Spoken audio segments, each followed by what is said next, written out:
भगवान श्री कृष्ण ने इस विषय को रखा कि सत्राजित को मेरे ऊपर संदेह है, लेकिन जब तक वो मणि मिल नहीं जाती तब तक मैं इस कलंक से मुक्त नहीं हो पाऊंगा।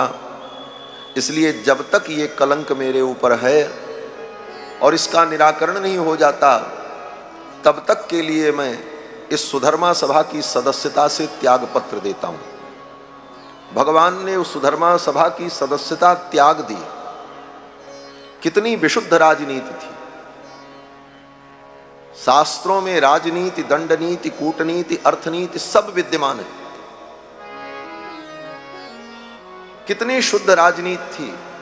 झूठा कलंक लगा भगवान कृष्ण के ऊपर और भगवान कृष्ण ने अपनी सदस्यता त्याग दी और सुधर्मा सभा छोड़ करके बाहर चले आए। और आज व्यक्ति के ऊपर आरोप पर आरोप लगे हों, जेल में बैठ करके ही चुनाव लड़ लेता है और जीत जाता है। हाँ, और कहता है हम बड़ी अच्छी राजनीति करते हैं, हम राम राज्य की स्थापना करेंगे। वाह, ऐसे ही राम राज्य होता है क्या? राम राज्य के लिए राम जैसे आचरण की आवश्यकता होती है। बंधुओं, भगवान श्री कृष्ण ने अपनी सुधर्मा सभा का त्याग कर दिया कि जब तक इस कलंक से मैं मुक्त नहीं हो जाऊंगा तब तक अब मैं सभा में नहीं आऊंगा। फिर तो भगवान उस मणि का पता लगाने के लिए चले, सेवकों को लेकर के गए। जहाँ रास्ते में प्रसेन मरा मिला, वहाँ मणि नहीं मिली। सिंह के पैर के चिन्हों को देखते देखते आगे बढ़े, सिंह भी मरा मिला, वहाँ भी मणि नहीं मिली। भालू के पैर के चिन्ह दिखे, वो देखते हुए आगे बढ़े। आगे जाने पर एक गुफा दिखाई पड़ी। उस गुफा में भगवान प्रवेश करने लगे। भगवान के सेवकों ने कहा, भगवान अकेले इस गुफा में आपका जाना ठीक नहीं है, हम भी साथ में चलें। भगवान ने कहा नहीं, तुम लोग यहीं द्वार पर प्रतीक्षा करो, मैं भीतर जा रहा हूं। बोले कितनी देर हम प्रतीक्षा करें? भगवान ने कहा 12 दिन तक मेरी प्रतीक्षा करना। अगर 12 दिन में मैं लौट करके नहीं आया तो द्वारिका में सूचना दे देना। उन सेवकों को उस गुफा के द्वार पर खड़ा करके भगवान गुफा के अंदर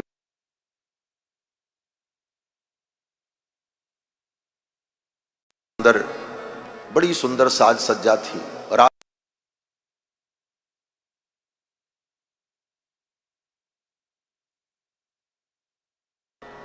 देख करके पहचान गए भगवान की यही वो मणि है।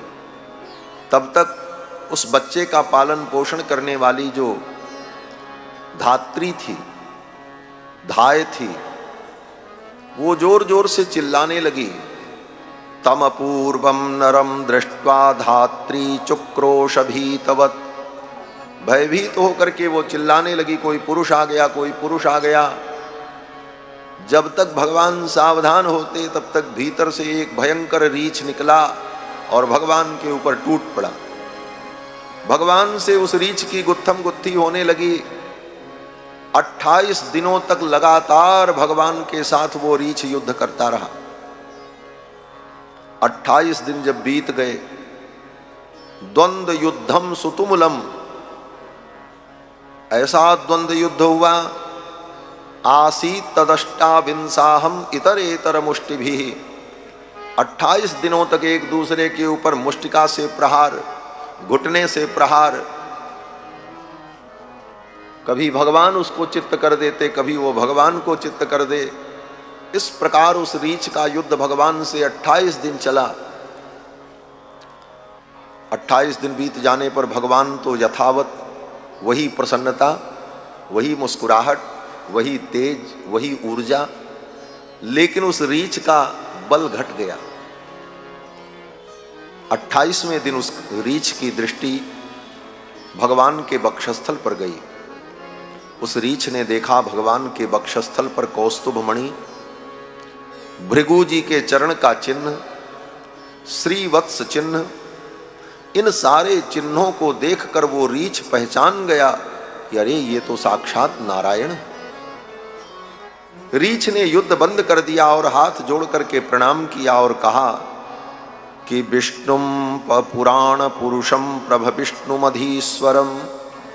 हे भगवान, आप पुराण पुरुषोत्तम हैं, आप साक्षात नारायण हैं। चरणों में गिर करके उस रीछ ने प्रणाम किया, भगवान प्रसन्न हो गए।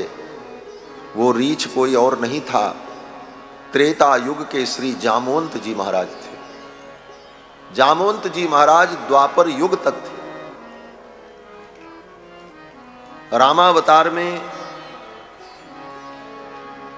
राम जी के जितने परिकर थे वो सब राम जी के साथ बैकुंठ चले गए थे। 5 लोग केवल बचे थे बस। उन 5 लोगों में एक विभीषण जी थे। विभीषण जी भगवान के साथ बैकुंठ नहीं गए। कारण बोले विभीषण जी को 1 कल्प तक राज्य करने का वरदान भगवान ने दिया था, इसलिए उनको रुकना पड़ा। दूसरे हनुमान जी नहीं गए, क्योंकि हनुमान जी ने कहा कि हम तो यहीं धरती पर रहेंगे और आपकी कथा सुनते रहेंगे। बैकुंठ में आपकी कथा नहीं मिलेगी, आप तो मिलोगे लेकिन आपकी कथा नहीं मिलेगी, और यहां आपकी कथा मिलेगी, इसलिए हनुमान जी महाराज बैकुंठ नहीं गए। तीसरे जामवंत जी थे, जामवंत जी नहीं गए। और जामवंत जी क्यों नहीं गए? बोले जामवंत जी के भी न जाने का कारण था, जामवंत जी के मन में भगवान श्री राम के प्रति वात्सल्य भाव था। जब राम जी को पहली बार देखा जामवंत जी ने,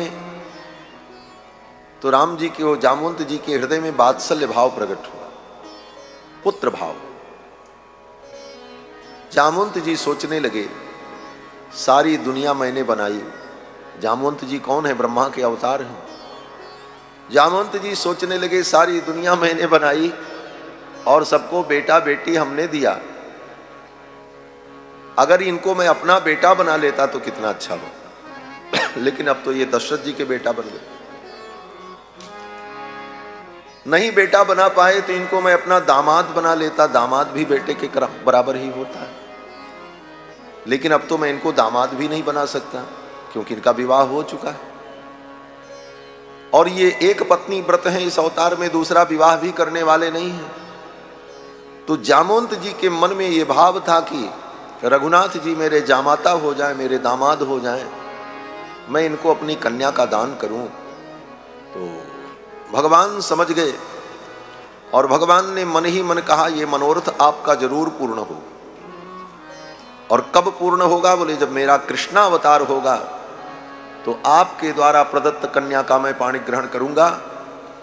तो इस बार इस कारण से जामवंत जी महाराज द्वापर युग तक रहे। जब 28 दिनों तक युद्ध हुआ, जामवंत जी ने पहचान लिया ये तो भगवान है, मेरे आराध्य हैं। चरणों में गिर करके प्रार्थना की। भगवान ने बताया ये मणि लेने हम आए हैं। जामवंत जी ने कहा प्रभु ये मणि मैं आपको दे दूंगा, ये रत्न मैं आपको दे दूंगा, लेकिन मेरी एक शर्त है। बोले क्या शर्त है? जामवंत जी ने कहा एक कन्या रत्न मेरे पास है, वो भी मैं आपको समर्पित करना चाहता हूं। जामवंत जी ने कहा मेरी बेटी है, उसका नाम है जाम्बवती, और अपनी जाम्बवती के लिए अब वर ढूंढने मैं कहाँ जाऊं, मैं बूढ़ा हो गया और आपसे सुंदर वर कहाँ मिलेगा, आप मेरी जाम्बवती का पाणी ग्रहण कर लो। भगवान ने कहा ठीक है। जामवंत जी ने अपनी बेटी जाम्बवती का कन्यादान किया भगवान को, और साथ में वो मणि भी दे दी। जाम्बवती को लेकर और मणि को लेकर के भगवान द्वारिका आए। ऐसे विवाह भगवान के हुए। सोचो, पहले ससुर जी के साथ 28 दिनों तक पटका पटकी, उसके बाद तब कन्यादान होता है।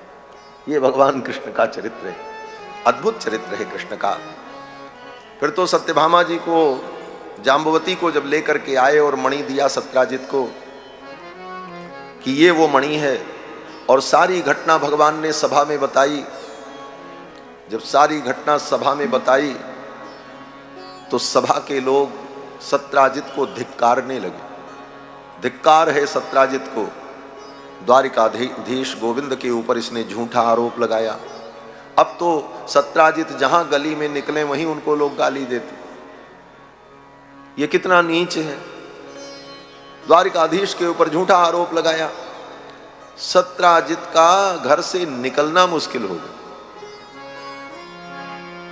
बड़ा संकट हुआ। सत्राजित ने सोचा मैं क्या करूं, रहना तो द्वारिका में ही। तब सत्राजित ने विचार किया कि मेरी भी एक बेटी है सत्यभामा, आज नहीं कल बेटी का विवाह कहीं करना ही है, क्यों न मैं भी अपनी बेटी का विवाह भगवान कृष्ण के साथ कर दूं और कृष्ण मेरे दामाद हो जाएंगे। फिर किसकी हिम्मत है बोलने की, कौन द्वारिका में मुझे बोलेगा, फिर तो कृष्ण ही मुझे प्रणाम करेंगे, फिर तो सारी द्वारिका हमारा सम्मान करेगी। फिर तो सत्राजित ने प्रस्ताव रखा कि हे द्वारिकाधीश कृष्ण, ये मेरी कन्या सत्यभामा का आप पाणी ग्रहण कर लो। भगवान ने कहा ठीक है, ये तो कृष्णावतार है, इस अवतार में भगवान श्री कृष्ण इस मामले में बड़े उदार हैं, कोई भी आ जाओ सब स्वीकार है महाराज, चाहे राजा की बेटी हो चाहे भालू की बेटी हो, किसी की भी बेटी हो, कोई कन्यादान करना चाहे गोविंद कृष्ण साहब स्वीकार कर लेते हैं। हाँ, क्यों बोले रामावतार का बड़ा कटु अनुभव था।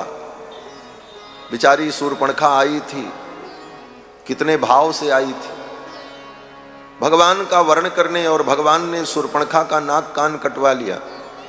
उसका परिणाम बोले सीता हरण हुआ, लक्ष्मण को शक्ति लगी, राम जी को रोना पड़ा। इसलिए ठाकुर जी ने कहा अब अगले अवतार में हम ऐसा नहीं करेंगे, कोई भी आ जाओ, भालू की बेटी आओ, चाहे शेर की बेटी आओ, चाहे छतरी की बेटी आओ, लंगड़ी हो, लूली हो, कुबड़ी हो, कैसी भी हो, साहब स्वीकार है गोविंद कृष्ण के। इस मामले में गोविंद बड़े उदार है, ये भगवान गोविंद का औदार्य है। सत्यभामा का कन्यादान सत्राजित ने कर दिया। फिर एक बार द्वारिका में मंडप का निर्माण हुआ, सहनाई बजी, और एक ही मंडप में दो कन्याओं के साथ भगवान ने विवाह किया। जाम्बवती को लेकर के आए थे और आते ही सत्यभामा प्राप्त हुई। फिर इन दोनों कन्याओं के साथ भगवान कृष्ण ने फेरे लिए और विवाह हुआ। यद्यपि जाम्बवती पहले प्राप्त हुई और आने के बाद सत्यभामा उन्हें प्राप्त हुई, लेकिन सत्यभामा को दूसरी पत्नी होने का गौरव मिला। रुक्मिणी सत्यभामा, ये भगवान की दो प्रधान पत्नियां। इस प्रकार भगवान के तीन विवाह हुए, पहली रुक्मिणी, दूसरी सत्यभामा और तीसरी जाम्बवती। चौथा विवाह भगवान का जमुना जी के साथ हुआ। ये यमुना महारानी भगवान कृष्ण की पटरानी है। एक बार पांडवों का कुशल क्षेम जानने के लिए भगवान द्वारिकाधीश इंद्रप्रस्थ आए। दिल्ली, जो आज दिल्ली है वही इंद्रप्रस्थ है। और 4 महीने भगवान इंद्रप्रस्थ में रुके।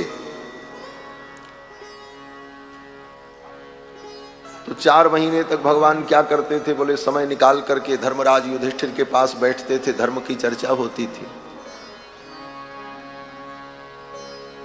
और जब कुछ समय मिलता था तो अर्जुन को साथ में लेकर भगवान जमुना के तट पर घूमने टहलने के लिए चले जाते थे। एक दिन अर्जुन को लेकर के गए। दूर से भगवान ने देखा जमुना जल में एक कन्या गले के बराबर जल में खड़ी होकर के तपस्या कर रही थी। भगवान श्री कृष्ण ने अर्जुन से कहा, अर्जुन जरा देखो तो क्या मामला है। ये देवी इस एकांत निर्जन में और जल में खड़े होकर के तप कर रही है, पता लगाओ। अर्जुन आए। अर्जुन ने आकर के उस देवी से पूछा कि मन्ने त्वाम पतिमिच्छन्तीम सर्वम कथय शोभने।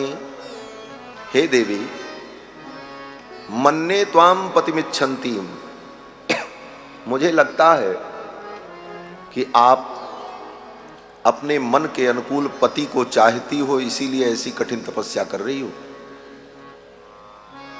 तो उस देवी ने कहा हां। अर्जुन ने कहा आपका परिचय क्या है। उस देवी ने कहा कि अहम देवस्य सवितुर्दुहिता पतिमिच्छति, मैं सूर्य भगवान की बेटी हूं और पतिमिच्छति, अपने मन के अनुकूल पति को चाहती हूं। अर्जुन ने पूछा, आपके मन के अनुकूल कौन है, किसके विषय में सोचा है? तो जमुना ने कहा कि विष्णुम वरेण्यम वरदम तपः परममास्थिता। भगवान विष्णु जो वरेण्य हैं, वर्ण करने के योग्य हैं, उन भगवान विष्णु को मैं पति रूप में चाहती हूं और किसी को नहीं चाहिए। अर्जुन ने कहा, बस बस, वो भगवान विष्णु इस समय इस धरती पर कृष्ण रूप में अवतार लेकर के लीला कर रहे हैं और यहीं आए हैं, मैं अभी उनको बुला करके लाता हूं। अर्जुन दौड़े दौड़े आए, रथ पर भगवान बैठे रहे। अर्जुन ने आकर के कहा, चलिए। भगवान ने कहा, कहाँ चलें? अर्जुन ने कहा, एक देवी जी आपकी प्रतीक्षा कर रही हैं, आपके लिए तप कर रही हैं, अब उनकी तपस्या को आप पूर्ण करो और चलो। भगवान रथ से उतर करके आए। जमुना जी अपने हाथ में नील कमल के पुष्पों की माला लेकर के जमुना जल से बाहर आईं और गोविंद द्वारिकाधीश के गले में माला पहनाई। देवताओं ने पुष्प वृष्टि की। इस विवाह के साक्षी अर्जुन बने और जमुना जी का भगवान ने पाणी ग्रहण कर लिया। ये भगवान का चतुर्थ विवाह हुआ। ये भगवान की पटरानी है कालिंदी। पांचवा विवाह भगवान का उज्जैन के महाराज मित्रविंद की बेटी मित्रविंदा से हुआ। मित्रविंदा का स्वयंवर हुआ। उस मित्रविंदा के स्वयंवर में बड़े बड़े राजा गए, दुर्योधन, शिशुपाल, ये सब गए, भगवान भी पहुंच गए। मित्रविंदा ने भगवान का ही वर्ण कर लिया, भगवान के गले में वरमाला डाल दी। अब भगवान जहां पहुंच जाए तो फिर भगवान से सुंदर कौन है? और वरमाला, स्वयंवर में तो कन्या को स्वतंत्रता होती है वर्ण की। मित्रविंदा ने भगवान गोविंद के गले में वरमाला डाल दी। इस घटना के तुरंत बाद सभा में जो दुर्योधन इत्यादि बैठे थे, दुर्योधन, शिशुपाल, ये सब नारेबाजी करने लगे। बोले ये सब पहले से तय था, ये पहले से योजनाबद्ध था, ये स्वयंवर का केवल नाटक किया गया, हम लोगों को बुला करके परेशान किया गया। जब पहले से तय था कि कन्या इन्हीं के गले में वरमाला डालेगी तो हम सबको बुलाने की क्या जरूरत थी? ये सब सारी बातें सभा में होने लगी, क्योंकि मित्रविंदा जब माला लेकर के चली तो सीधे भगवान के पास पहुंची और जाग गले में डाल दी।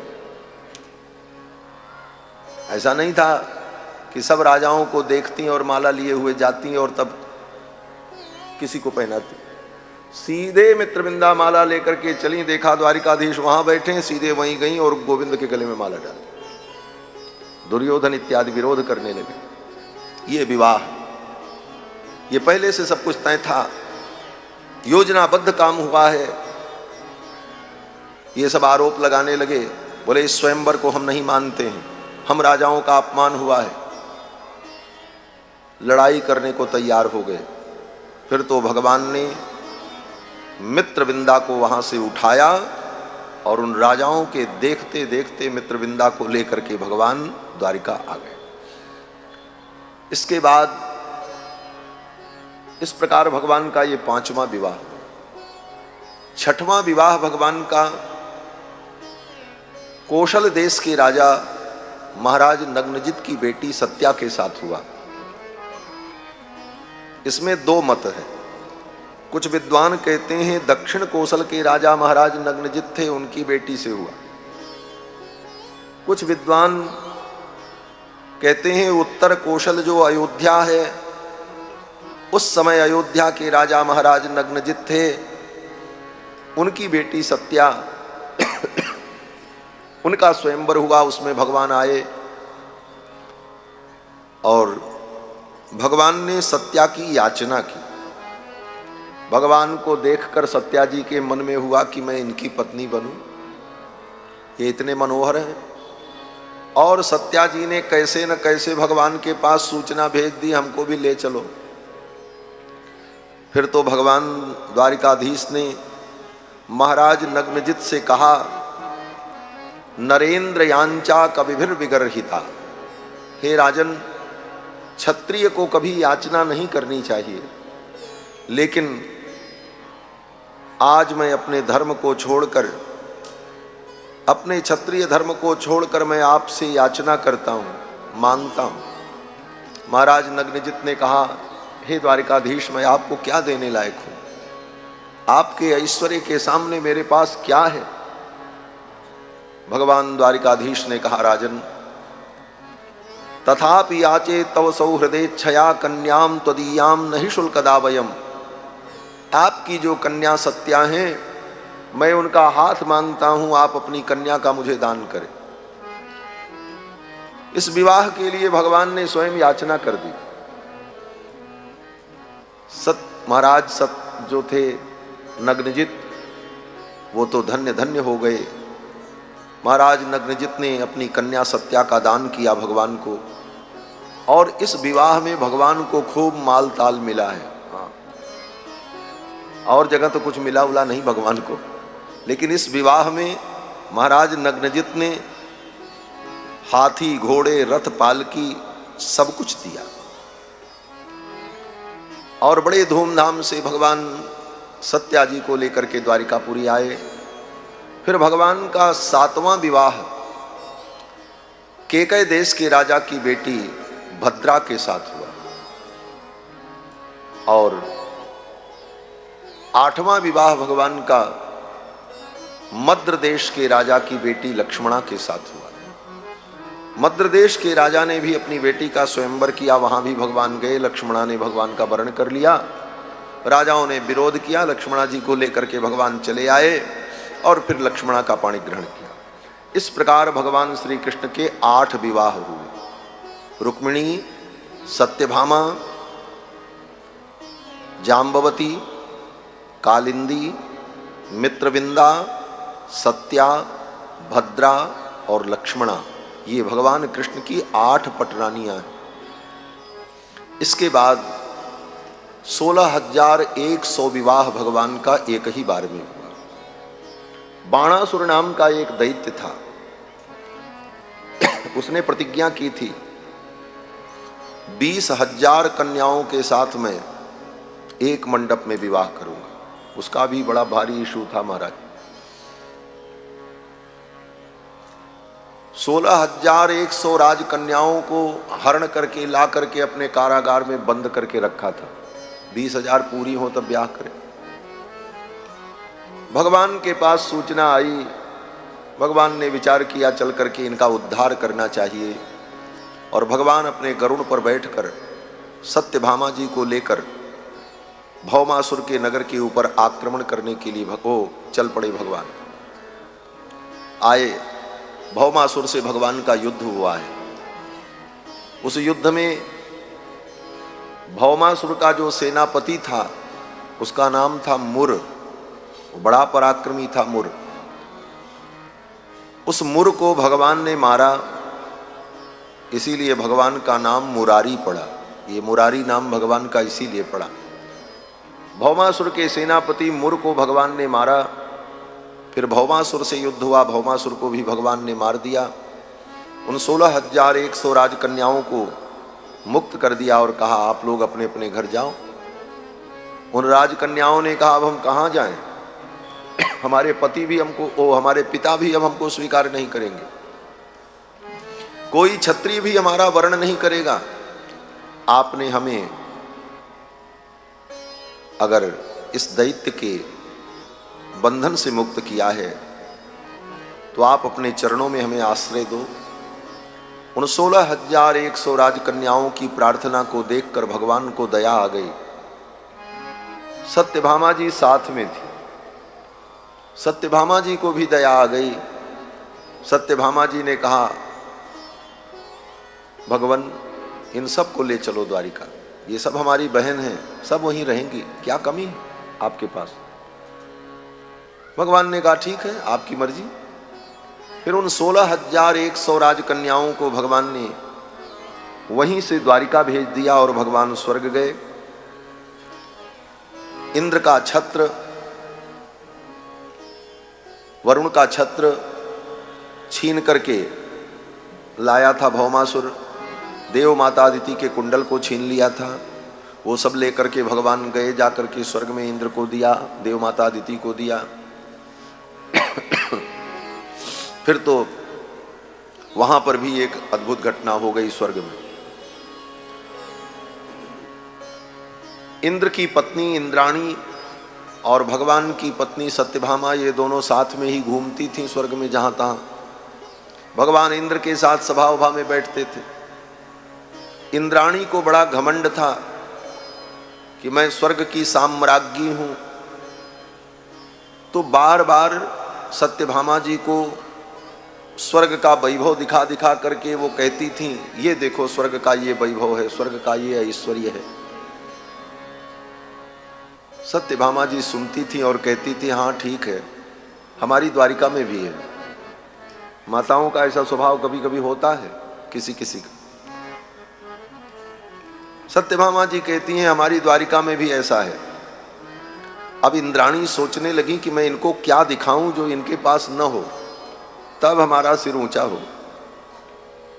नंदन वन में ले गई, वहां पारिजात के वृक्ष थे। इंद्राणी ने कहा, ये पारिजात के वृक्ष हैं, ये स्वर्ग में होते हैं, धरती पर नहीं होते। रुक्मिणी सत्यभामा जी ने कहा, हाँ ये बात तो है, ये हमारे द्वारिका में नहीं है। अब इंद्राणी ने अपना सिर उठाया और मुस्कुराती हुई अभिमान से युक्त होकर इंद्राणी ने कहा, ये स्वर्ग की संपदा है, हाँ ये संसार के मृत्युलोक के प्राणियों को ये दुर्लभ है। बड़े घमंड में सत्यभामा जी को बड़ा बुरा लगा। भीतर से तो सत्यभामा जी के अंदर आग लग गई महाराज। आई अपने कक्ष में, तब तक भगवान भी पहुंचे घूम करके। अब तो सत्यभामा जी रूठ करके बैठ गए। भगवान ने कहा, देवी क्या हुआ, आपका मुखमंडल इतना मलिन है, क्या कारण है? अब तो सत्यभामा जी क्रोध में थी। सत्यभामा जी ने कहा, इसीलिए आप मुझको लेकर के यहां आए थे? किस लिए? बोले, मेरा अपमान कराने की, मेरी इतनी बड़ी बेइज्जती हुई, मेरा इतना अनादर हुआ, अपमान हुआ, यही कराने के लिए आप हमको लेकर के स्वर्ग घुमाने आए थे? भगवान ने कहा, देवी हुआ क्या तो आप बताओ तो। सत्यभामा जी ने सारी घटना बताई। इस तरह से आज अपने सखियों के बीच में इंद्राणी ने मुझसे इस प्रकार की बात की, मेरा तो सिर लज्जा से झुक गया और इस अपमान को मैं सहन नहीं कर पाऊंगी। भगवान मुस्कुराने लगे। भगवान ने कहा, बस इतनी सी बात, आप क्यों नाराज होती, आप बताओ, आपका सम्मान कैसे बचेगा वो मैं करने को तैयार हूं। भगवान ने कहा, आप कहो तो, आपके लिए हम सातवें आसमान का ताला तोड़ लाएं, ये सब क्या बात है, आप बोलो तो। सत्यभामा जी ने कहा, मेरा सम्मान तब बचेगा जब मेरे महल के उपवन में ये स्वर्ग का पारिजात वृक्ष लगाया जाए और मुझे दूसरी कोई बात स्वीकार्य नहीं। भगवान ने कहा, ठीक है। भगवान ने इंद्र से कहा, इंद्र ने कहा, ठीक है, आप ले जाओ, सब तो आपका ही। जब इंद्राणी को पता चला कि कल्प वृक्ष पारिजात द्वारिकाधीश कृष्ण लेकर के द्वारिका जाएंगे, अब तो इंद्राणी का स्वाभिमान टकरा गया। इंद्र जब अपने कक्ष में पहुंचे तो इंद्राणी उनके ऊपर फायर हो गई। इंद्राणी ने कहा, आपने मेरी नाक कटा दी, मेरी बात नीची हो जाएगी, किसी भी कीमत पे पारिजात वृक्ष यहां से नहीं जाना चाहिए, मेरे सम्मान की बात है। उधर सत्यभामा जी ने भगवान से कहा, इधर इंद्राणी ने इंद्र से कहा। इंद्र भगवान के परम भक्त हैं, लेकिन अब क्या करें, अपने घर में आग लगा करके कैसे रह सकते हैं। इसलिए इंद्र ने कहा, भाई आप मत ले जाओ ये वृक्ष, हमारे घर में कलह हो जाए। भगवान ने कहा, नहीं ले जाएंगे तो हमारे घर में कलह हो जाए, हमको तो ले ही जाना पड़ेगा। बड़ी विडंबना। तब बोले, तब अंत में बात यहां तक पहुंच गई कि लड़ाई हो गई, युद्ध हुआ। भगवान ने कहा, मैं तो पारिजात ले जाऊंगा। युद्ध हुआ और अंत में इंद्र की सेना पराजित हो गई और भगवान पारिजात वृक्ष लेकर के द्वारिका आए। इंद्र ने कहा ले जाइए, लेकिन एक शर्त पर। सशर्त वो वृक्ष आया। क्या शर्त? बोले जब तक आप पृथ्वी पर लीला करेंगे तब तक ये वृक्ष आपके द्वारिका में रहेगा। जिस दिन आपकी लीला पूर्ण हो जाएगी ये वृक्ष अपने आप स्वर्ग में चला आएगा, क्योंकि ये स्वर्गीय संपदा है, स्वर्ग का वैभव। ये धरती पर रहेगा तो फिर धरती और स्वर्ग में अंतर क्या रह जाएगा। वो तो भगवान के प्रताप से, भगवान की महिमा से वो पारिजात वृक्ष द्वारिका में आया था। और जब भगवान ने अपनी लीला पूर्ण कर दी वो पारिजात वृक्ष अपने आप स्वर्ग चला गया। आजकल लोग प्रचार करते हैं कि वहां बाराबंकी में एक पारिजात वृक्ष है, वहां जाओ तो लोग कहते हैं ये वही पारिजात है जो भगवान स्वर्ग से लाए थे। ऐसी कुएं में भांग पड़ी है महाराज की कुछ भी किसी को कोई बता रहा है, सब ज्ञान देने में लगे। जो वास्तविक पारिजात वृक्ष था वो तो चला गया। वहां कोई होगा संसार का पेड़, प्रकृति का कोई होगा, दुर्लभ वृक्ष होगा, लेकिन वो पारिजात नहीं है। पारिजात तो स्वर्ग का वृक्ष है। वो केवल भगवान के संकल्प से धरती पर आया था और भगवान की लीला पूर्ण होने के बाद वो पारिजात वृक्ष स्वर्ग चला गया। भगवान जब द्वारिका आए तो वो 16,100 राजकन्याओं को पहले ही विदा कर दिया था द्वारिका के लिए। आने के बाद दिव्य सुंदर मंडप का निर्माण हुआ। और कितना बड़ा मंडप, आप कल्पना करो, 16,100 दुल्हन और एक दूल्हा विवाह मंडप में बैठे। कितना बड़ा मंडप रहा होगा। उस दृश्य की कल्पना करो, क्या भव्यता रही होगी, क्या दृश्य रहा होगा। स्वर्ग के देवता इस विवाह को देखने के लिए, बड़े बड़े ऋषि मुनि, अमलात्मा, महात्मा, विमलात्मा लोग, सिद्धेंद्र, मुनीन्द्र सब आए और बड़े दिव्य विशाल मंडप में, स्वर्ण के मंडप में, मणिमय मंडप में भगवान श्याम सुंदर गोविंद कृष्ण चंद्र ने 16,100 राजकन्याओं का पाणी ग्रहण किया और देवताओं ने पुष्प वर्षा की, जय जयकार की। इस प्रकार भगवान के 16,100 विवाह, 8 विवाह पहले हो चुके थे, कुल मिलाकर के 16,108 विवाह। और इन 16,108 कन्याओं से एक एक पत्नी से 10-10 पुत्र और एक एक बेटियां पैदा हुई भगवान की। बोले महाराज ये कैसे संभव था? बोले सब कुछ भगवान के संकल्प से होता था। सोचो 16,108 पत्नी हो और व्यक्ति 24 घंटे में अगर एक पत्नी को आधा मिनट दे फिर भी वो सारी पत्नियों से मिल नहीं सकती। आधा मिनट क्या 10 सेकंड का समय दे तब भी सबसे नहीं मिल सकती। और सभी पत्नियां भगवान की सदा प्रसन्न रहती थीं और भगवान से संतुष्ट थीं। और एक एक पत्नी से 10-10 पुत्र और एक एक बेटियां। इतना बड़ा विशाल परिवार भगवान गोविंद का। किसी व्यक्ति ने कहा 16,108 विवाह करने वाला व्यक्ति भगवान हो सकता है? वो तो कोई बहुत बड़ा भोगी होगा। बोले नहीं, हमारे पूज्य महाराज श्री तो कहते थे 16,108 विवाह करने वाला ही भगवान हो सकता। क्यों? बोले भगवान ही ऐसा काम कर सकते हैं, मनुष्य थोड़ी कर सकता। मनुष्य के तो बस की नहीं है। एक विवाह व्यक्ति करता है और जीवन भर ताना सुनता है। जीवन भर पत्नी यही कहती क्या किया आपने मेरे लिए। तो घर गृहस्थ लोग जानते ही, आप लोग हो, अनुभव होता होगा। बोले आपको कहाँ से अनुभव हुआ बाबा जी को? अरे बोले आप ही लोगों को देख करके सुन करके हमको भी पता चल जाता है। घर घर की कहानी यहाँ तक आती है, ऐसी बात नहीं है। तो एक विवाह व्यक्ति कर ले तो जीवन भर पत्नी का ताना सुनता है। सुनना भी चाहिए, गृहस्थ जीवन में ये सब होता ही है, कोई नई बात नहीं है। 2 विवाह कर ले महाराज तो सिर के बाल उड़ जाएंगे। हाँ पक्का है, एक बाल नहीं बचेगा। 3 विवाह दशरथ जी का हुआ तो राम जैसे धर्मात्मा पुत्र को वन में भेजना पड़ा, और 16,108 विवाह करने के बाद भी गोविंद चैन की बंशी बजा रहे हैं। ऐसी लीला तो भगवान ही कर सकते हैं, दूसरा कोई नहीं कर सकता। और सभी पत्नियां भगवान से संतुष्ट हैं, प्रसन्न हैं। कभी किसी के मन में कोई दुर्भाव नहीं आया भगवान के प्रति, और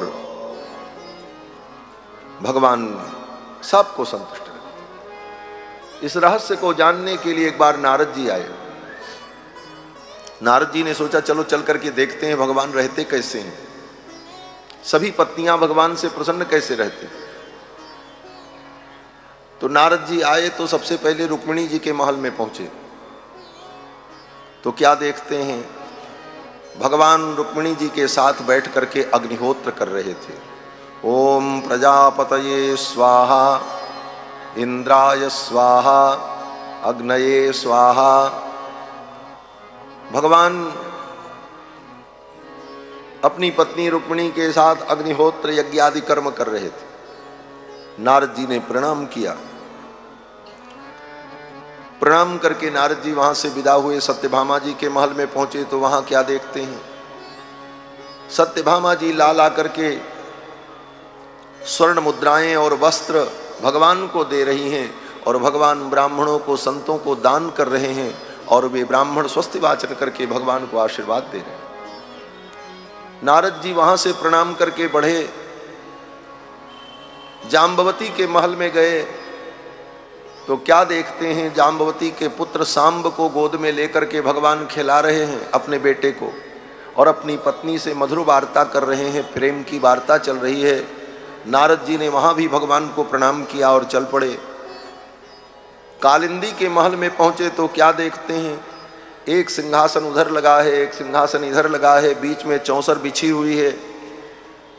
भगवती कालिंदी उधर बैठी हैं, इधर गोविंद बैठे हैं, दोनों पति पत्नी दिव्य दंपति चौसर खेल रहे हैं। बाजियां गोटियां फेंकी जा रही हैं, और कभी भगवान की बाजी आगे हो जाती, कभी कालिंदी की बाजी आगे हो जाती, और कालिंदी की सखियां ताली बजाती, कभी भगवान के परिकर जय जयकार करते, और इस आनंद में दिव्य दंपति बैठकर चौसर खेल रहे हैं। नारद जी ने प्रणाम किया, वहां से दूसरे महल में पहुंचे। जहां जहां नारद जी गए सब जगह भगवान को कुछ न कुछ करते हुए पाया। नारद जी ने प्रणाम किया। अनेक रूप रूपाय विष्णवे प्रभु विष्णवे, अनेक रूप धारण करके लीला करने वाले भगवान। तो ये भगवान कृष्ण का चरित्र बड़ा अद्भुत है। जितनी पत्नियां उतना ही रूप धारण करके भगवान तत्त महलों में रहते, और कभी किसी पत्नी को ये अनुभव नहीं हुआ कि भगवान मुझसे कहीं दूर गए या मेरी बात नहीं सुनी, सब संतुष्ट रहती थी। इसके बाद कथा आती है भगवान के पौत्र अनिरुद्ध का विवाह। भगवान के पुत्र प्रद्युम्न, प्रद्युम्न के पुत्र अनिरुद्ध। अनिरुद्ध का विवाह भी बड़ा विचित्र हुआ। अनिरुद्ध अपने महल में लेटे थे। उस समय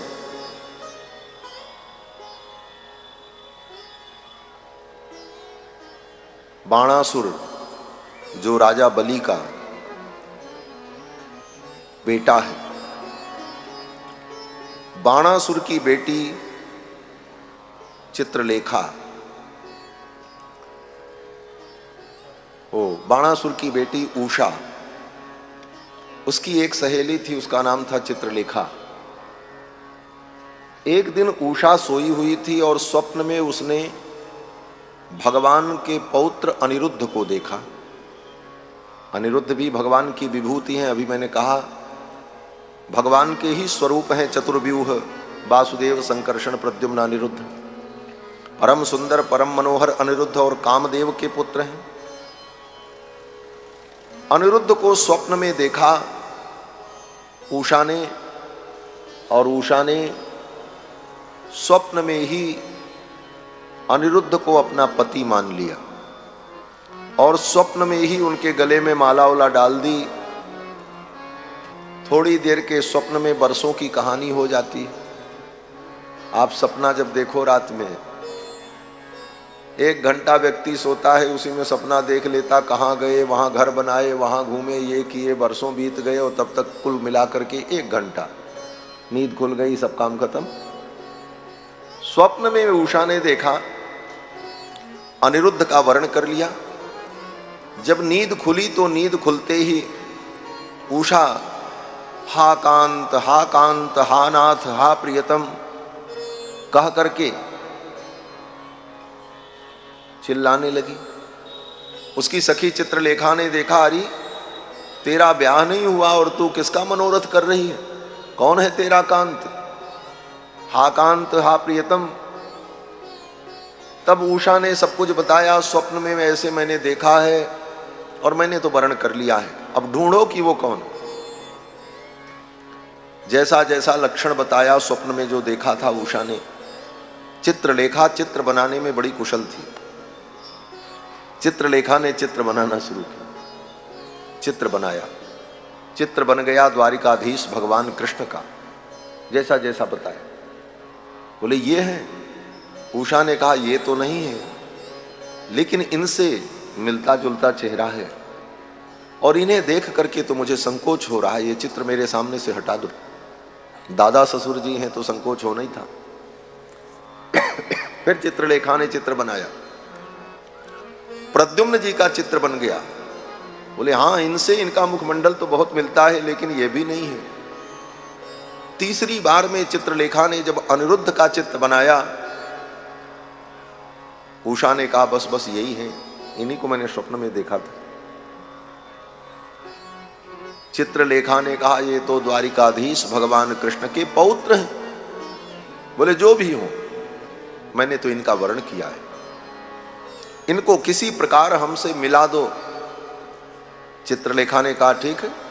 चित्रलेखा को अनेक प्रकार की माया का ज्ञान था। चित्रलेखा ने अपनी माया के द्वारा भगवान के पौत्र अनिरुद्ध को उनके बिस्तर के सहित उठाया महल से और माया के द्वारा उठाकर ला करके चित्रा को उषा के महल में रख दिया। अब तो महाराज अनिरुद्ध उषा के महल में ही रहते, द्वारका में किसी को पता ही नहीं चला और बाणासुर के यहां भी किसी को नहीं पता चला, और महल के अंदर उषा के साथ अनिरुद्ध रहते थे। द्वारका में इसलिए नहीं पता चला कि भगवान के इतने नाती पोता लाखों करोड़ों की संख्या में थे, एक एक पत्नी से 10-10 पुत्र, फिर एक एक बेटियां, फिर उन एक एक पुत्रों के 10-10 पुत्र और एक एक बेटियां, इतने नाती पोता। अब लाखों करोड़ों में भगवान को कहाँ याद रहे कौन नाती किधर गया, कौन पोता क्या कर रहा है। इतना बड़ा परिवार भगवान श्री कृष्ण का था। 4 महीने बीत गए, द्वारिका में किसी को पता नहीं चला अनिरुद्ध हैं कहाँ। और इधर बाणासुर को जब कुछ संदेह हुआ तो बाणासुर ने अपनी बेटी उषा के महल में जाकर देखा, अनिरुद्ध को बंदी बना लिया, कारागार में डाल दिया। नारद जी ने जाकर के द्वारिका में भगवान द्वारिकाधीश को बताया, द्वारिकाधीश आपका पौत्र बाणासुर के कारागार में बंद है और यहाँ इतने बड़े बड़े वीर यदुवंशी अपने आप को धरती का सबसे बड़ा वीर कहते हैं, अपने भुजाओं का गौरव दिखाते हैं, और यदुवंश का एक बालक 4 महीने से बाणासुर के कारागार में बंद है, कोई छुड़ाने तक नहीं जा सका। भगवान द्वारिकाधीश कृष्ण ने कहा हमको पता ही नहीं था, चलते हैं। भगवान श्याम सुंदर आए, बाणासुर को ललकारा, बाणासुर से भगवान का युद्ध हुआ। उस युद्ध में बाणासुर को भगवान शंकर ने वचन दिया था। भगवान शंकर का वो भक्त था। भगवान शंकर ने बाणासुर को वचन दिया था मैं तुम्हारे प्राण की सदा रक्षा करूंगा। अब जब युद्ध होने लगा तो भगवान के सामने कौन टिकेगा। 1000 भुजाएं थी बाणासुर की, भगवान ने अपने चक्र के द्वारा बाणासुर की भुजाओं को काटना शुरू किया। जैसे वृक्ष की डाली को व्यक्ति काटता है, उसी प्रकार बाणासुर की भुजाओं को भगवान अपने चक्र के द्वारा जब काटने लगे, भगवान शंकर युद्ध करके थक चुके थे, उनकी सेना भी पराजित हो गई भगवान की सेना से। अंत में भगवान शंकर ने आकर के अपना भिक्षा पात्र आगे कर दिया और भगवान शंकर ने कहा, हे द्वारिकाधीश, हे नाथ, मैं आपसे बाणासुर के प्राण की भिक्षा मांगता हूं। आप बाणासुर के प्राण की भिक्षा मुझे दे दो, इसे जीवन दान दे दो, क्योंकि मैंने वचन दिया है मैं इसके प्राणों की रक्षा करूंगा, मेरा वचन झूठा हो जाएगा। भगवान ने कहा, हे भोलेनाथ, आप चिंता मत करो, मैं इसे मारूंगा नहीं, इसकी भुजाओं को केवल काटूंगा, क्योंकि इसकी भुजाएं इसके अहंकार का कारण बन गई हैं। अहंकारी व्यक्ति का अहंकार जिस कारण से है उस कारण को नष्ट कर देना चाहिए, उसको नष्ट करना जरूरी नहीं। जिस कारण से उसे अहंकार है वो नष्ट हो जाए, और भगवान यही करते हैं, जिस कारण से व्यक्ति को अहंकार होता है भगवान उस कारण को ही विनष्ट करते हैं। धन का अहंकार होगा, ठाकुर तुम्हारा धन नष्ट कर दे। पद प्रतिष्ठा का अहंकार आ जाएगा, भगवान ऐसी लीला करेंगे वो पद प्रतिष्ठा चली जाएगी। ठाकुर जी को अहंकार अच्छा नहीं लगता। उन भुजाओं के कारण ही बाणासुर को गर्व था, भगवान ने उन भुजाओं को काट डाला। और भगवान ने शंकर जी से कहा, भोलेनाथ, इसके पर बाबा को मैंने वचन दिया था, तुम्हारे वंश में कोई उत्पन्न हो मैं उसका वध नहीं करूंगा, तो मैं इसको मारूंगा नहीं। इसके पर बाबा कौन थे? बोले ये बाणासुर।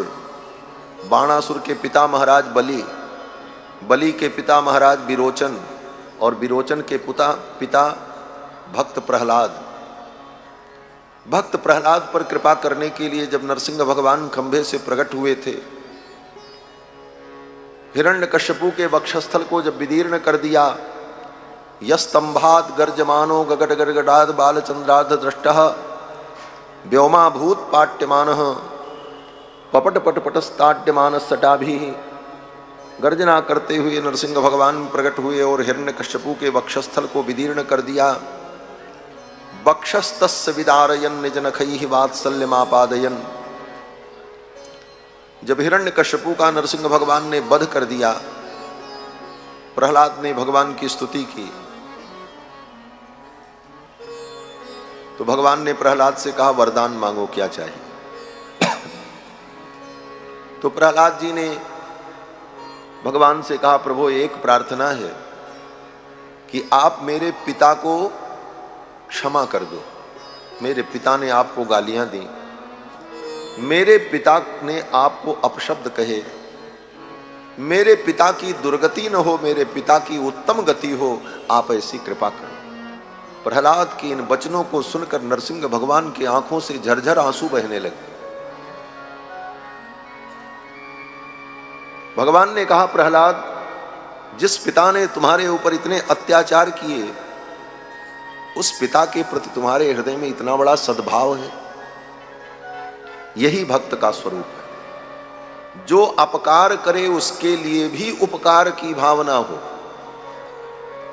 यह भक्त का स्वरूप है। वैष्णव जन तो तेने कहिए जे पीर पराई जाने रे। भगवान कहते हैं, प्रहलाद, इस दुर्दांत के प्रति भी तुम्हारे मन में ऐसे सद्भाव हैं। प्रहलाद जी ने कहा, प्रभु आप मुझे पुत्र बना दीजिए। भगवान ने कहा, तुम मेरे पुत्र हो। प्रहलाद जी ने कहा, मैं ये नहीं कह रहा हूं, आपका पुत्र तो सारा संसार है। वयम अमृतस्य पुत्राः, हम सब उस अमृत परमात्मा के पुत्र हैं। प्रहलाद जी ने कहा, सारा संसार आपका पुत्र है, लेकिन मैं इस अर्थ में नहीं कह रहा हूं। बोले तब? प्रहलाद जी ने कहा, पुत्र का मतलब होता है पुम नाम नरकात। पुम माने नरक, और नरक से जो अपने पिता को बचा ले उसको कहते हैं पुत्र। पुम नाम नरकात त्रायते इति पुत्रः, जो अपने पिता को नरक जाने से बचा ले। बोले महाराज पाप करेगा तो नरक जाएगा? बोले पिता चाहे जितना पाप करे लेकिन पुत्र इतना धर्मात्मा हो कि अपने धर्म बल से और अपने सदाचरण से अपने पिता को भी नरक में जाने से बचा ले, उस पुत्र को पुत्र कहा जाता है। यही पुत्र का अर्थ होता है।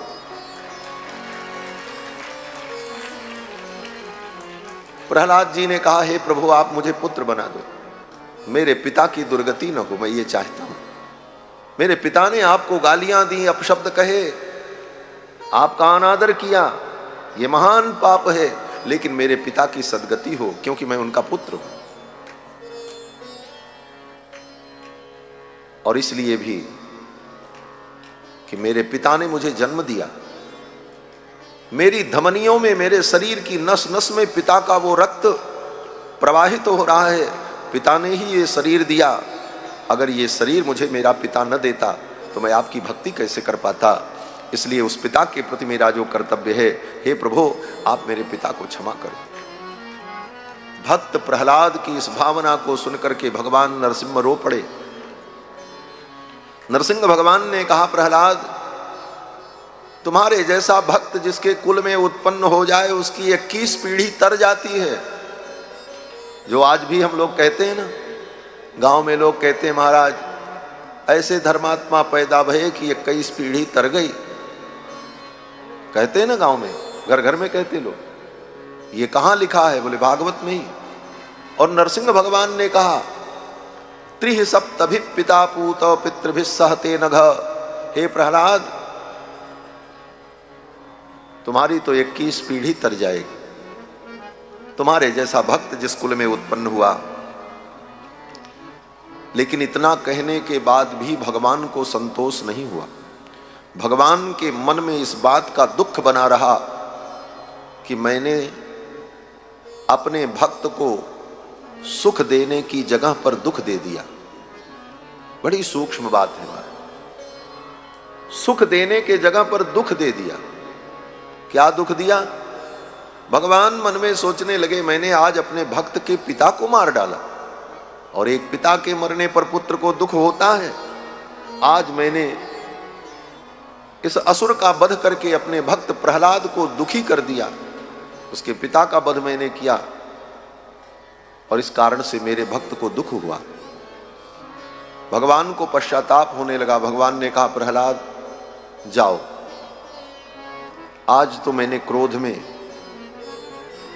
तेरे पिता का वध कर दिया, लेकिन आज मैं वचन देता हूं तुम्हारा अगर कोई संबंधी होगा, तुम्हारा रिश्तेदार होगा, तुम्हारे परिवार का होगा, तो कितना भी बड़ा अपराध हो क्यों न करे, मैं उसको मृत्यु दंड नहीं दूंगा। आज ये मैं वरदान अपने तरफ से देता हूं। भगवान ने विशेष वरदान दिया था नरसिंह भगवान ने प्रहलाद को, तुम्हारे वंश में उत्पन्न होने वाले किसी भी व्यक्ति का मैं वध नहीं करूंगा। सोचो भगवान की भक्त वत्सलता कितनी विलक्षण है। भगवान ने कहा तुम्हारे वंश में होगा, तुम्हारा संबंधी होगा तो मैं उसे दंड नहीं दूंगा, उसे नहीं मारूंगा। क्या संकेत है? बोले संकेत यही है कि भगवान के भक्त का संबंधी होना भी बड़े भाग्य की बात है। कुल में एक भक्त उत्पन्न हो जाए तो पूरे कुल का उद्धार हो जाता है, और भक्त के संबंध से ही भगवान उसके परिवार के सभी लोगों की रक्षा करते हैं। भले वो पाप कर रहे हो, लेकिन एक भक्त अगर उस परिवार में है तो उस संबंध के कारण भगवान संपूर्ण परिवार की रक्षा करते। कौरव का तब तक विनाश नहीं हुआ जब तक विदुर जी वहां पर थे। जिस दिन विदुर जैसे भक्त ने कौरवों का घर छोड़ दिया, अपना धनुष बाण रख करके हस्तिनापुर से चले गए, भगवान ने कहा अब इनका विनाश तय है। फिर तो कौरवों का विनाश हुआ। यही रामायण में रावण ने इतने अत्याचार पापाचार किए, लेकिन रावण का विनाश तब तक नहीं हुआ जब तक श्री विभीषण जी महाराज लंका में रहे भगवान के परम भक्त, और जिस दिन विभीषण को लात मार करके निकाल दिया रावण ने, उसी दिन लंका पर विपत्ति आ गई महाराज। अस कही चला विभीषण जबहि, अस कही चला विभीषण जबहि, आयुहीन भय सब तबहि, आयुहीन भय सब तबहि, अस कही चला विभीषण जबहि, अस कही चला विभीषण जबहि, विभीषण जबहि, विभीषण जबहि। विभीषण जी को जब लात मार करके निकाल दिया रावण ने, तो लंका के लोगों की आयु समाप्त हो। क्यों? बोले भक्त संबंध समाप्त हो गए। हमारे यहां तो आचार्यों ने यहां तक कहा है कि भगवान के भक्तों से अगर तुम्हारा संबंध है, भगवान का कोई महान भक्त तुम्हें अपना मानता है, तो तुम कुछ भी मत करो, फिर भी तुम्हारा कल्याण हो जाए, भगवान तुम्हें सद्गति प्रदान करेंगे। यम यम स्पृशति पाणिभ्याम यम यम पश्यति चक्षुषा। भगवान के परम भक्त जिसको देख लें अपनत्व की दृष्टि से कि ये हमारा है, यम यम पश्यति चक्षुषा, यम यम स्पृशति पाणिभ्याम, जिसको अपने हाथ से छू दें, अस्थावराणपि मुच्यन्ते किम पुनर्बांधव जनाः। पत्थर और पेड़ के अंदर जो आत्मा बैठी है, उस जड़ आत्मा को भी मुक्ति की प्राप्ति हो जाएगी, जो उसके परिजन हैं उनकी क्या बात है। ये भागवतों का महत्व है, भगवान के भक्तों का महत्व। भगवान के भक्त जिसको आत्मीय दृष्टि से देख लें और जो भक्तों का आत्मीय बन जाए, वो महान सौभाग्यशाली है। इसको हमारे यहां आचार्यों ने भागवताभिमान कहा है। भागवताभिमान का मतलब हम भगवान के भक्तों पर हमको अभिमान हो जाए। ये भगवान के भक्त हैं, हमारे हैं, हम इनके हैं। भगवान के भक्तों से यह जो लगाव हो जाए, यह भी जीव का कल्याण कर देता है। और हमारे आचार्य भगवान श्री रामानुजाचार्य, जिनकी पवित्र परंपरा है, 1000 वर्ष पूर्व दक्षिण भारत में पेरुम्बदूर में केशव देव सोमयाजी के घर में श्री लक्ष्मण जी महाराज ही शेषावतार रामानुजाचार्य के रूप में प्रकट हुए, जिन्होंने यह मार्ग वैष्णव भक्ति का सिद्धांत सारे संसार को प्रदान किया। वे भगवान रामानुजाचार्य कहते हैं, यद्वा भागवताभिमान बसति ही सार्थद्वयोच्चारण। किसी भागवत के अधीन अपने जीवन को कर दो, किसी भगवत भक्त के अधीन तुम्हारा जीवन चले और द्वय मंत्र का अनुसंधान करते रहो, यही तुम्हारे कल्याण के लिए परम पर्याप्त है। इससे ज्यादा और कुछ करने की जरूरत भी नहीं है। तो वैष्णवों का बड़ा महत्व है। जो भागवत जन हैं, भगवान के परम प्रेमी जन हैं, हम उनके बन जाएं। और इसी प्रकार से भागवतों के प्रति किया गया अपराध भी बहुत बड़ा अपराध हो जाता है। भगवान का अपराध करो तो भगवान क्षमा कर देंगे, लेकिन भगवान के भक्त का अपराध करो तो भगवान नहीं क्षमा करते, फिर तो दंड मिलेगा। भगवान को आप अपराध करो, भगवान को गाली दे दो, अपशब्द कह दो, अनादर कर दो, ठाकुर क्षमा कर देंगे। लेकिन भगवान के भक्तों का अनादर किया तो भगवान क्षमा नहीं करते। देवगुरु बृहस्पति इंद्र से कहते हैं, सुन सुरेश रघुनाथ सुभाऊ, निज अपराध रिसाई न काऊ। और जो अपराध भगत कर करई, राम रोष पावक सो जरई। सुन सुरेश रघुनाथ सुभाऊ, सुन सुरेश रघुनाथ सुभाऊ, निज अपराध रिसाई न काऊ, निज अपराध निसाई न काऊ। जो अपराध भगत कर करही, जो अपराध भगत कर करही, राम रोष पावक सो जरही, राम रोष पावक सो जरही। सुन सुरेश रघुनाथ सुभाऊ, सुन सुरेश रघुनाथ, सुन सुरेश रघु, सुन सुरेश रघुनाथ। ये भगवान का स्वभाव है। तो भगवान ने कहा शंकर जी से, भोलेनाथ, मैं इसे नहीं मारूंगा क्योंकि ये प्रहलाद के वंश में उत्पन्न हुआ है, लेकिन इसका अहंकार जिन भुजाओं के कारण उन भुजाओं को नष्ट कर दूं। भगवान ने बाणासुर की भुजाओं को काट दिया। बाणासुर समझ गया। फिर तो बाणासुर ने आदर पूर्वक अपनी बेटी उषा का भगवान के पौत्र अनिरुद्ध के साथ विवाह कर दिया और विदा किया। भगवान अपने पौत्र अनिरुद्ध को और पौत्र वधू उषा को लेकर के द्वारिका आए।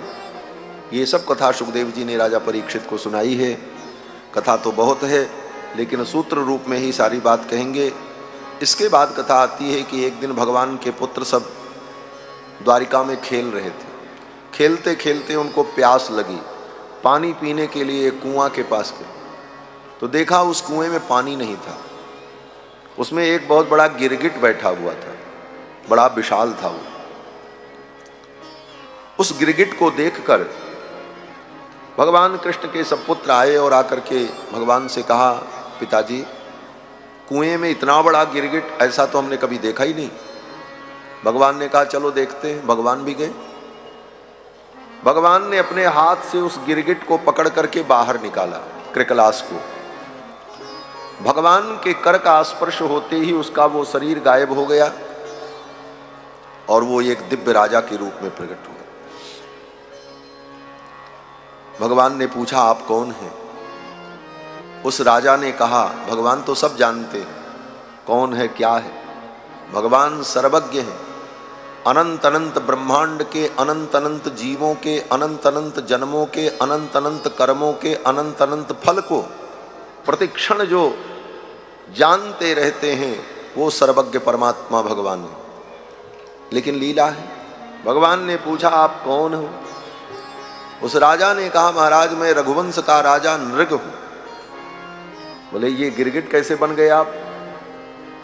तो उस राजा ने कहा कि मैं प्रतिदिन 1,00,000 गाय का दान करता था ब्राह्मणों। गोदान में मेरी बड़ी निष्ठा थी और मैं सदा ब्राह्मणों का आदर और पूजन करता था। एक दिन मैंने गोदान किया। ब्राह्मण वो गाय लेकर के अपने घर गया। उसकी गौशाला से एक गाय भाग करके मेरी गौशाला में फिर आ गई और ये किसी को पता नहीं चला। दूसरे दिन गोदान का जब समय हुआ तो सेवकों ने उसी गाय को तैयार करके फिर प्रस्तुत कर दिया। वो ब्राह्मण जिसकी गाय थी वो अपने गाय को ढूंढते ढूंढते आया।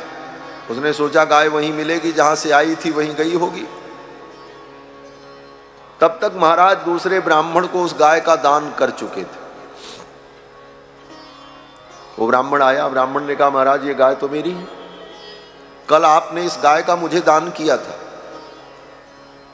वो ब्राह्मण कहने लगा, नहीं नहीं ये गाय मेरी है, अभी अभी मुझको दान किया। वो ब्राह्मण कहता, नहीं कल ये मेरी थी, कल मुझे दान किया था इन्होंने, ये तो मेरी है। ये ब्राह्मण कहे मेरी। अब तो दोनों में झगड़ा हो गया। राजा इनको देखे उनको देखे। बात सत्य थी, दोनों अपनी अपनी बात पर टिके रहे। वो भी ब्राह्मण गलत नहीं कह रहा था, वो कह रहा था मेरी गाय है, कल आपने दान किया था। तिथि नक्षत्र गोत्र सब उच्चारण करके जल लेकर दर्भ लेकर आपने संकल्प किया था। मैं झूठ नहीं बोल रहा हूं। और ये ब्राह्मण बोला, अभी अभी आपने जल लेकर, अक्षत लेकर, दूर्वा लेकर के, दर्भ लेकर आपने संकल्प किया है गोदान का, ये गाय मेरी है। राजा कभी इनको देखे कभी उनको देखे, दोनों ब्राह्मण इसी पर अड़ गए।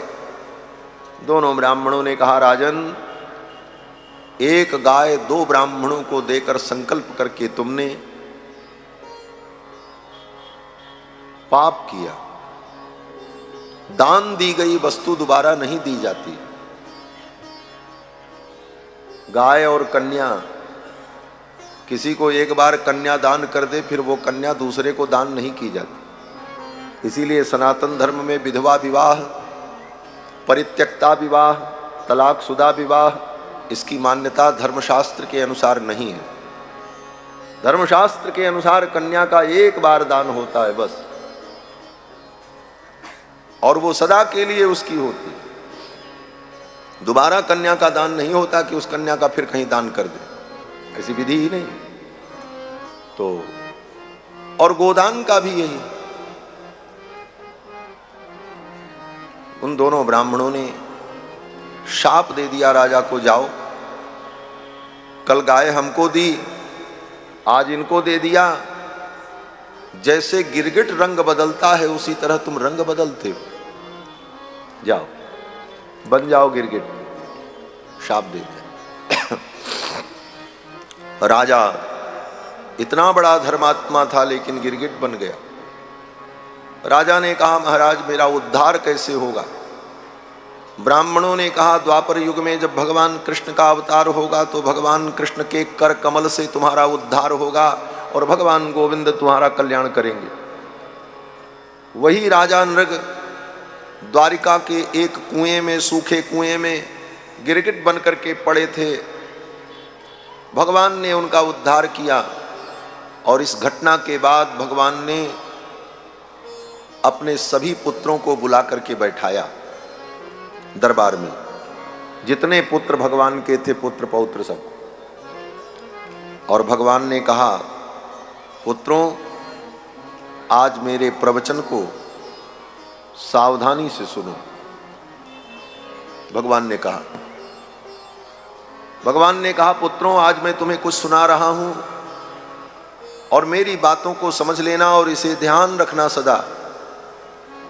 सभी पुत्र भगवान के बैठे और भगवान कहते हैं, हे पुत्रों,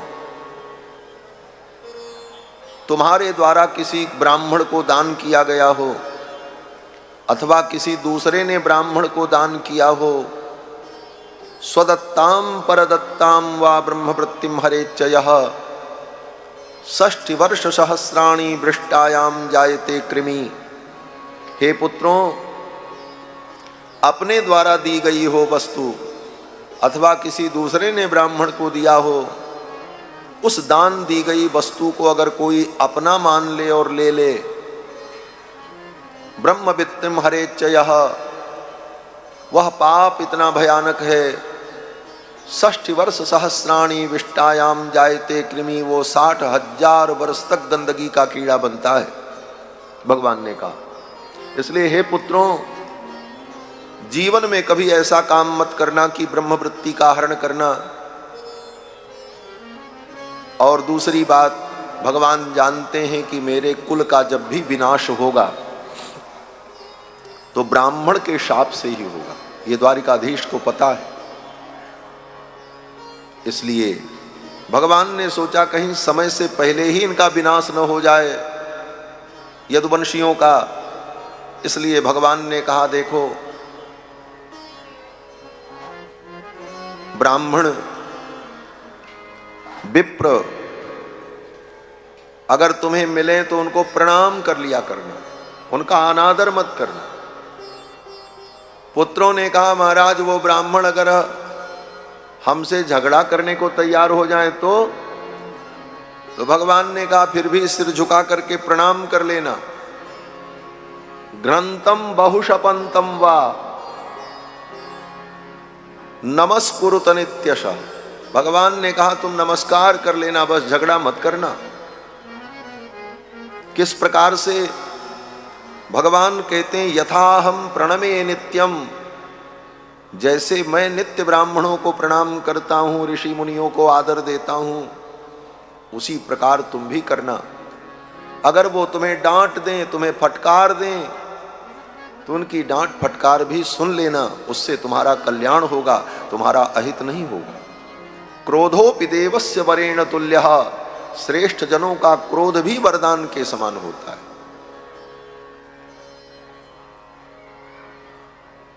क्रोधोपि देवस्य वरेण तुल्यः, श्रेष्ठ जनों का क्रोध भी वरदान के समान होता है। इसलिए कभी ब्राह्मणों का अनादर मत करना, सदा उनका सम्मान करना। ये सब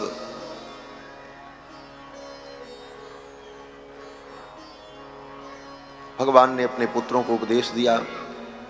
इसके बाद कथा आती है कि श्री बलराम जी महाराज एक दिन वृंदावन आए। वृंदावन से जाने के बाद भगवान कृष्ण तो वृंदावन नहीं आए, मथुरा आए, मथुरा से द्वारिका चले गए, दुनिया भर में घूमते रहे, हस्तिनापुर गए, जनकपुर गए, कहां कहां गए, लेकिन वृंदावन जाने का मौका भगवान को नहीं मिला। वहीं बगल में कुरुक्षेत्र में भगवान आए, लेकिन वृंदावन नहीं गए।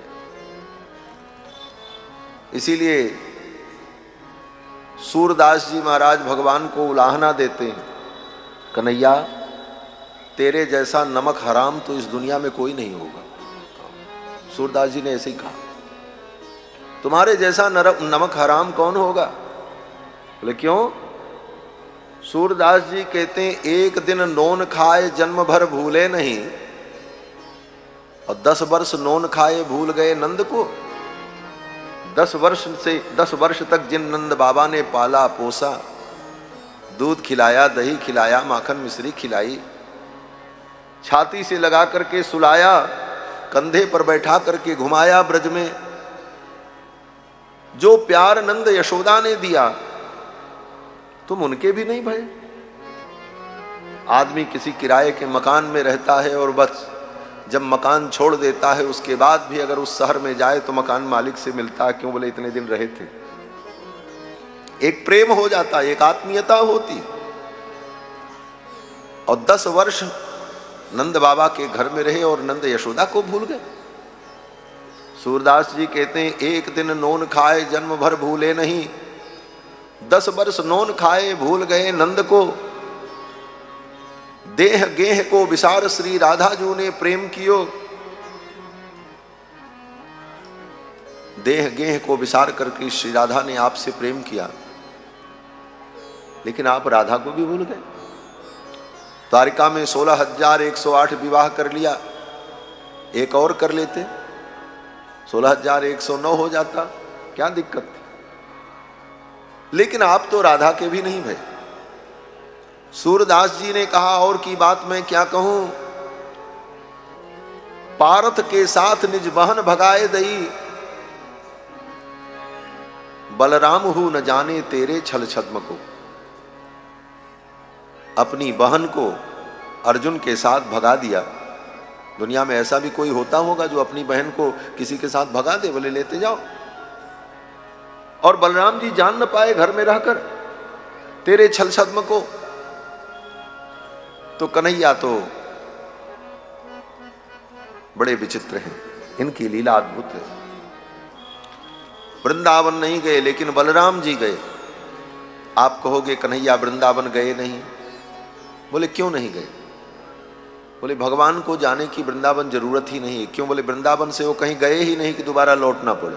असली बात ये, वृंदावनम परित्यज्य पाद में एकम न गच्छति। वृंदावन छोड़ करके भगवान एक पग बाहर गए ही नहीं, तो फिर दोबारा लौटने का क्या प्रश्न है? बड़ा आध्यात्मिक विषय है ये सब, भिन्न भिन्न दृष्टिकोण है। भगवान वृंदावन छोड़ करके कभी कहीं जाते ही नहीं। क्यों? बोले नारद जी कहते हैं, तत्तात गच्छ भद्रम ते यमुना यास तटम शुचि यत्त सन्निहितो हरिहि। नारद जी कहते हैं वृंदावन जो मधुबन है वहां भगवान नित्य निवास करते। द्वापर युग में कृष्णावतार लिया तब से बोले नहीं, नित्य अनादिकाल से। उसी प्रकार से अयोध्या में भगवान सदा निवास करते हैं। ऐसा नहीं कि त्रेता युग में राम जी आए तब अयोध्या में भगवान आए। अयोध्या भगवान की प्रिय भूमि अनादिकाल से, और आज भी है। तुलसी तब कैसे अजहु जानिए रघुबर नगर बसैया, आज भी रघुनाथ जी वहीं रहते हैं। कन्हैया आज भी वृंदावन में। तो भगवान वृंदावन छोड़ के गए ही नहीं तो आने का कोई प्रश्न ही नहीं। बलराम जी वृंदावन आए। बलराम जी ने सोचा चलो एक बार वृंदावन घूम के आते हैं। वृंदावन का नाम ले लो तो सबके मन में होता है चलो वृंदावन घूम आए। आपके भी मन में हो रहा होगा। तो चलो भाव से ही हम लोग वृंदावन घूम के आते हैं बलराम जी के साथ में। वृंदावन जाने को जी चाहता है, वृंदावन जाने को जी चाहता है, राधे राधे जपने को जी चाहता है, राधे राधे जपने को जी चाहता है। आपका मन वृंदावन जाने को नहीं कह रहा है। अगर कहता तो आपकी आवाज हमारे तक आ जाती। हम जान जाते कि आप वृंदावन जाना चाहते हो, और वृंदावन जाने की सच्ची इच्छा होगी तो ठाकुर जरूर बुला लेंगे। इसलिए भाव से गाओ, यहां तक आवाज हमको आए, क्योंकि आज हम चले जाएंगे। राधे राधे जपने को जी चाहता है, राधे राधे जपने को जी चाहता है, वृंदावन जाने को जी चाहता है, वृंदावन जाने को जी चाहता है। वृंदावन में बांके बिहारी, वृंदावन में बांके बिहारी, वृंदावन में बांके बिहारी, वृंदावन में बांके बिहारी, बांके बिहारी श्री बांके बिहारी, बांके बिहारी श्री बांके बिहारी। नैना लड़ाने को जी चाहता है, नैना लड़ाने को जी चाहता है, नैना लड़ाने को जी चाहता है, नैना लड़ाने को जी चाहता है। वृंदावन जाने को जी चाहता है, वृंदावन जाने को जी चाहता है। वृंदावन में यमुना मैया, वृंदावन में यमुना मैया, वृंदावन में यमुना मैया, वृंदावन में यमुना मैया, वृंदावन में यमुना मैया, वृंदावन में यमुना मैया। तोता लगाने को जी चाहता है, तोता लगाने को जी चाहता है, वृंदावन जाने को जी चाहता है, वृंदावन जाने को जी चाहता है। वृंदावन में निधिवन प्यारा, वृंदावन में निधिवन प्यारा, वृंदावन में निधिवन प्यारा, वृंदावन में निधिवन प्यारा, ओ वृंदावन में निधिवन प्यारा, वृंदावन में निधिवन प्यारा।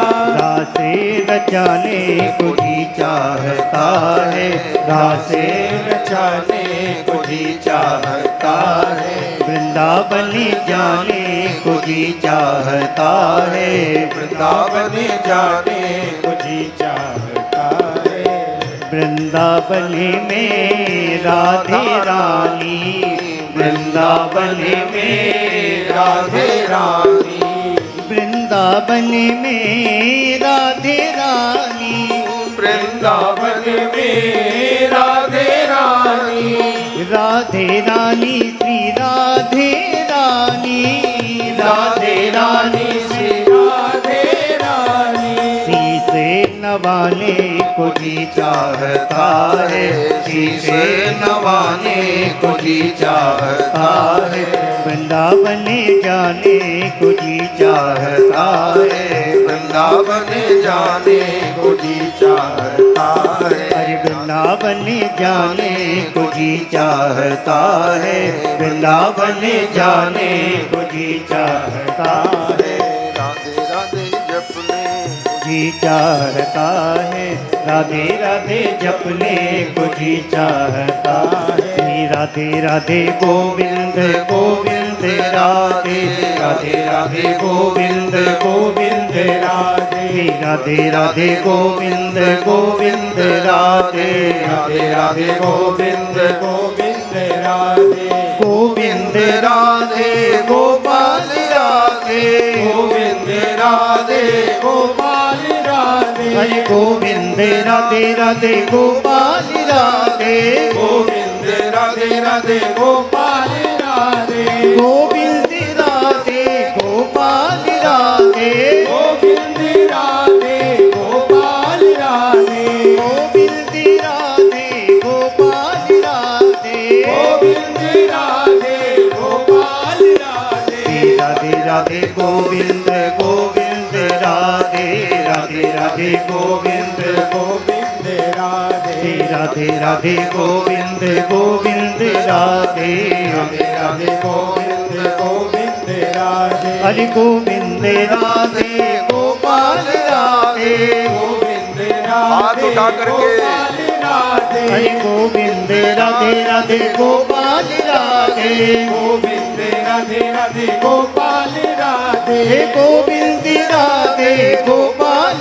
राधे, गोविंद राधे गोपाल राधे, गोविंद राधे गोपाल राधे, गोविंद राधे गोपाल राधे, राधे राधे गोविंद गोविंद राधे, राधे राधे गोविंद गोविंद राधे, राधे राधे गोविंद गोविंद राधे, राधे राधे गोविंद गोविंद राधे, गोविंद राधे गोपाल राधे, गोविंद राधे गोपाल राधे, गोविंद राधे गोपाल राधे, गोविंद राधे गोपाल राधे, गोविंद राधे गोपाल राधे, गोविंद राधे गोपाल राधे, गोविंद राधे गोपाल राधे, गोविंद राधे गोपाल राधे, गोविंद राधे राधे गोपाल राधे, गोविंद राधे राधे गोपाल राधे, हरे गोविंद राधे राधे गोपाल राधे,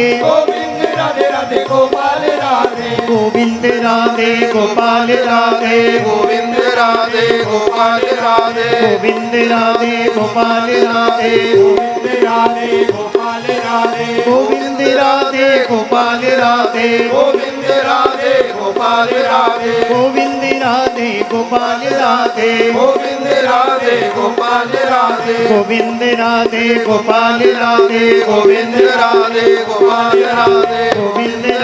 गोपाल राधे, गोविंद राधे गोपाल राधे, गोविंद राधे गोपाल राधे, गोविंद राधे गोपाल राधे, गोविंद राधे गोपाल राधे, गोविंद राधे गोपाल राधे, गोविंद राधे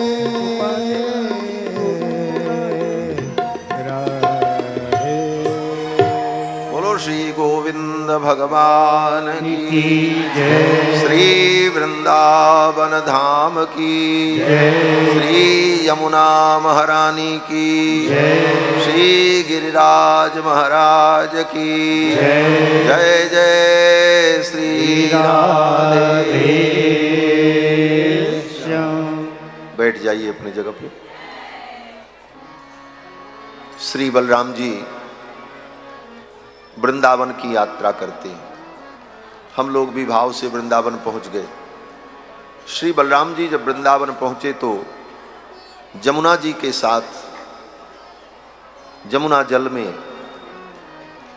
क्रीड़ा करने की इच्छा बलराम जी को हुई। अपनी क्रीड़ा में सहयोग करने के लिए जमुना जी को बलराम जी ने बुलाया शांत हो जाओ, एकदम आवाज ना आए, सब लोग। थोड़ी देर और कथा चलेगी, आज विश्राम दिवस है, थोड़ा शांति बनाए रखें। और आप लोग बहुत अच्छे हैं, प्रतिदिन बहुत शांति से बैठे, मुझे बहुत अच्छा लगा। इतनी शांति से 7 दिन आपने कथा सुनी है, साधारण बात नहीं है।